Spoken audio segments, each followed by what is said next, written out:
Bonjour René Frény. Bonjour à tous. Alors vous êtes auteur d'une vingtaine de romans. Que de chemins parcourus avant de devenir un lecteur de grands chemins? C'est une question? C'est une question. Oui, chemin. D'abord, les chemins des 400 coups à Marseille, mais je l'ai répété 100 fois. J'avais peur de l'école. Mais ils n'étaient pas là. Pardon? Ils n'étaient pas là. Ah, si, ils étaient tous là, ils sont tous Marseillais. Donc j'ai traîné dans les rues pendant des années, j'ai raté ma scolarité et je suis arrivé très en retard au service militaire. Et c'est là que ma seconde vie commence. J'explique toujours que traînant dans les rues, je n'avais jamais lu un seul livre jusqu'à 19 ans. Et à partir de 19 ans, dans cette prison militaire où j'étais pendant 6 mois, j'ai lu Giono d'abord, puis Camus, puis bien d'autres, et il n'y a jamais eu un seul jour sans livre. Donc j'ai eu 2 vies. Une vie sans livre jusqu'à 19 ans et une vie sans un seul jour sans livre. Alors on va revenir quand même sur votre tendre enfance, puisque vous étiez effectivement un rebelle à 14-15 ans, sans trop vous soucier du lendemain. Mais vous aviez un objectif à cette époque, les filles. Ouais, jusqu'à 12 ans, j'ai eu un objectif, le football. À Marseille, on ne peut pas passer à côté du football. Mais ils ont gagné 3-0 aujourd'hui. Je n'étais pas 3-0. Je n'étais pas un grand joueur parce que j'avais très mauvaise vue. Et parfois, le ballon passait devant moi, je ne le voyais pas. On ne peut pas devenir un bon joueur quand on a mauvaise vue. Donc j'avais cet handicap. Mais pour voir la beauté des filles, j'y suis arrivé à partir de 13 ou 14 ans et je me suis reconverti à l'amour. Donc je suis passé du football à la beauté des filles et ça m'a mené jusqu'à aujourd'hui parce que le football, aujourd'hui, je ne joue plus, mais j'ai passé 3 jours ici à regarder la beauté des femmes passer devant moi. Très peu sont arrêtés, mais la plupart, je les ai regardées. Alors, c'est vrai que même, on peut revenir à 17 ans, puisque vous êtes déjà très mélancolique, quand même, on peut le dire. Mais je vais quand même revenir par rapport à vos 17 ans et par rapport à ce que vous venez de dire sur la vue. C'est que vous, quand même, vous essayez de passer le concours de la Poste, la SNCF, mais vous allez échouer à cause de la vue. J'avais demandé un concours pour être garde-barrière parce que je voulais qu'on me foute la paix. J'avais peur de l'école parce qu'à l'époque, on m'interrogeait sans arrêt. Et comme je n'y voyais pas, je ne pouvais pas répondre aux questions. Et j'avais demandé un concours pour être garde-barrière, pour être tranquille quelque part dans une maison. Et j'ai réussi à l'écrit, mais on m'a remercié parce que j'avais très, très mauvaise vue. On m'a dit, mais vous ne verrez même pas arriver les trains. En même temps, ils n'arrivent jamais à l'heure. Hein. Oui, j'arrive. Alors, puis s'en suivent quand même les voyages et puis le service militaire. Parlez-nous plus clairement du service militaire. Que se passe-t-il là-bas ? Service militaire, j'arrive avec 2 mois de retard. J'étais arrivé toujours à l'école en retard, avec des fois 3 jours, 4 jours de retard, avec des mots que j'écrivais moi-même, avec la signature de ma mère. Je mentais à tout le monde. Je mentais aux instituteurs en disant que j'étais malade et je mentais à ma mère en lui racontant des cours que je ne suivais pas. Et à l'armée, j'ai eu cette désinvolture d'arriver bronzé, chevelu, c'était la mode à l'époque, avec 2 mois de retard. Donc, bien entendu, je suis passé devant un tribunal militaire et j'ai fait 6 mois de prison à Metz, dans un fort. Et ensuite, on m'a mis dans une caserne disciplinaire et j'ai redéserté. Je suis parti cette fois pendant 5 ans sur la route. Alors, avant d'en arriver là, effectivement, il y a ce fameux aumônier que vous rencontrez au service militaire. Et là, votre vie va changer. Oui, parce que c'est un aumônier intelligent. Je crois qu'il ne rentrait pas dans les cellules pour parler de Dieu, il parlait aux hommes. Et il m'a apporté un roman de Giono. Il m'a dit, j'ai vu sur votre numéro d'écrou que vous étiez provençal. Je vous ai apporté un écrivain provençal, Jean Giono. Et il m'a dit, je ne l'ai jamais lu, mais je sais qu'il est provençal. Et je lui ai dit, auriez-vous des lunettes? Et il m'a rapporté des lunettes à peu près à ma vue. Et j'ai lu non seulement Giono, les quelques livres de Giono qu'il y avait, et là, je me suis évadé dès le premier jour, parce que quand tu lis, pour ceux qui ont lu Giono, c'est-à-dire, j'imagine la majorité d'entre vous, tout de suite, j'ai été sur les plateaux, j'ai eu l'odeur des forêts, le murmure des rivières, la chaleur des villages l'été. Je n'étais plus dans ma cellule. Cette littérature m'a permis d'écarter les barreaux, de partir sur les chemins, de partir en voyage et de retrouver ma Provence. Et à partir de ce roman qui m'a permis de m'évader, j'ai lu pendant 6 mois et c'est comme si la prison, le mirador, les barreaux s'étaient dilués sous la puissance des mots. Alors, l'un des pires cancres de Marseille, c'est vous qui le décrivez quand vous étiez jeune. vous qui idolâtriez Sartre, pour vous le plus grand intellectuel de Paris, vous avez cette passion commune, les mots, par la suite. Oui, il a écrit ce très beau roman. Pour moi, c'est le plus beau roman de Jean-Paul Sartre. Les mots, c'est un roman autobiographique, mais Jean-Paul Sartre était un grand penseur, c'était pas un grand romancier. Il y a tellement de plus grands romanciers que Sartre, mais Sartre a été notre grand penseur. Et dans ce roman, Les mots, j'ai vu cet abysse qui nous séparait. Moi, il y avait 3 livres chez moi, Famille d'ouvriers à Marseille, Les Misérables de Victor Hugo, Le Comte de Monte Cristo et Sans famille. Et je n'ai vu durant mes 18 premières années que 3 livres que ma mère me lisait parce que moi je ne lisais rien.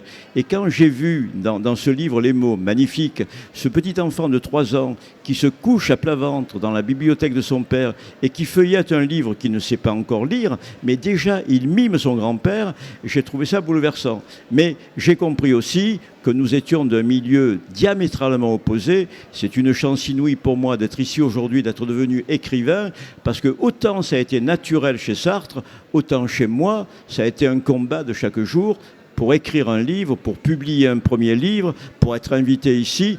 Quand on ne vient pas de ce sérail, de ces grandes bibliothèques, quand on n'est pas avec un piano à queue, un violon, une bibliothèque, des parents qui vous parlent avec des mots, eh bien c'est très difficile d'arriver chez Gallimard. Alors, vous l'avez dit, vous avez déserté et vous allez arriver en Corse. Que se passe-t-il en Corse?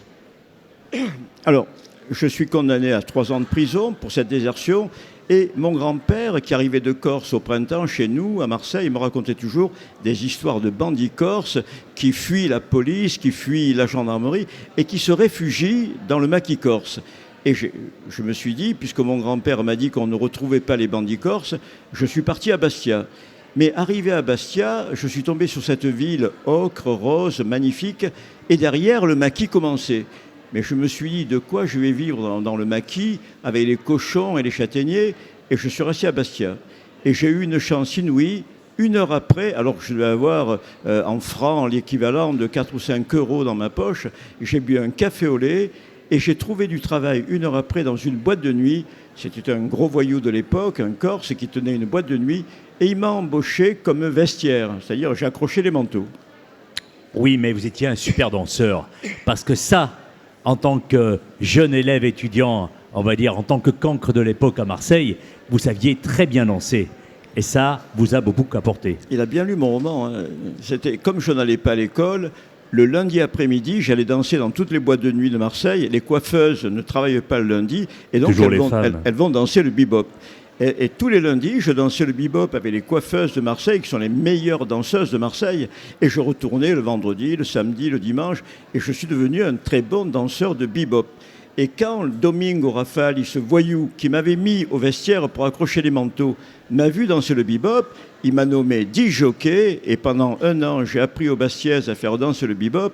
Quand tu sors d'une prison militaire, que tu as vécu pendant 6 mois dans 7 mètres carrés, 2 couvertures pourries, une douche par semaine, la solitude totale, tu arrives dans cette ville qui est presque imaginaire, tellement elle est italienne, tellement elle est belle. Les Bastiaises étaient jolies partout. Je leur apprenais à faire le bebop. Ça a été l'année la plus belle de ma vie. Alors, à défaut d'être un chasseur corse, vous étiez un pêcheur marseillais, si je puis me permettre.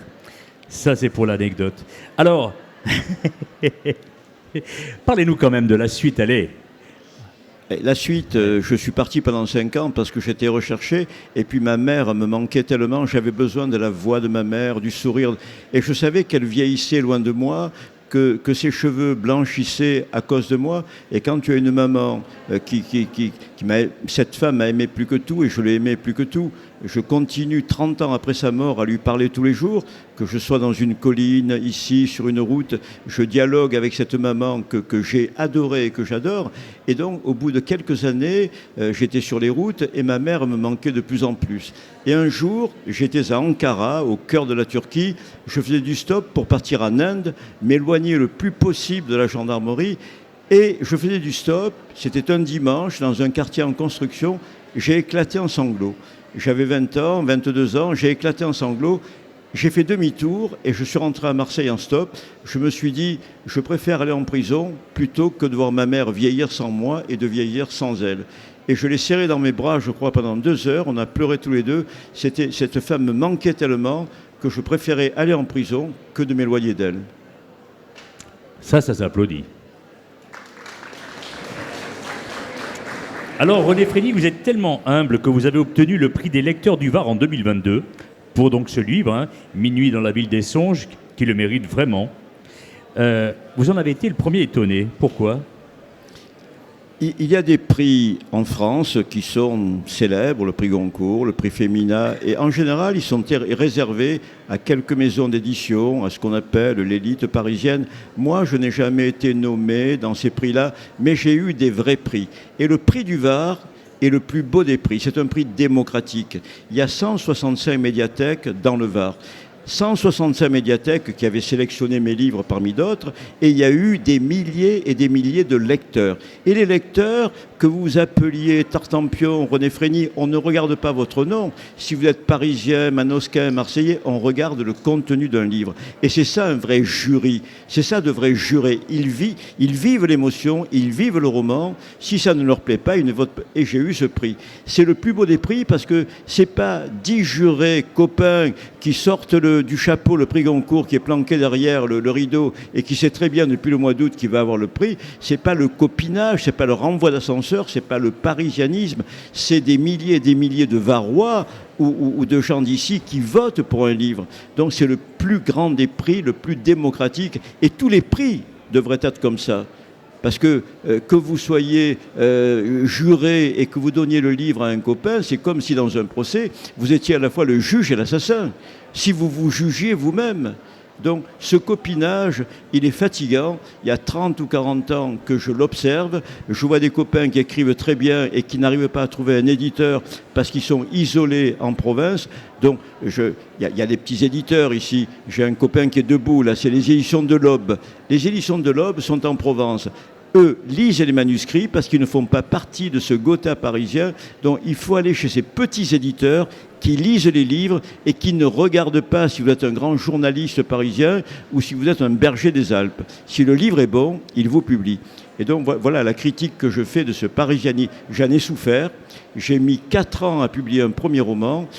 Tout le monde refusait mon roman et j'ai mis des années pour commencer à émerger un peu dans ce paysage littéraire. Donc voilà, c'est comme dans une course, si vous faites 10 000 mètres et que certains partent avec 3 km de retard. Eh bien, cette course que je fais depuis des années, c'est une course d'une grande injustice, donc il est temps que cette injustice change. Merci René Frény. Minuit dans la ville des songes. Merci. Aux éditions Gallimard. Merci à vous tous. Joyeux automne. Merci.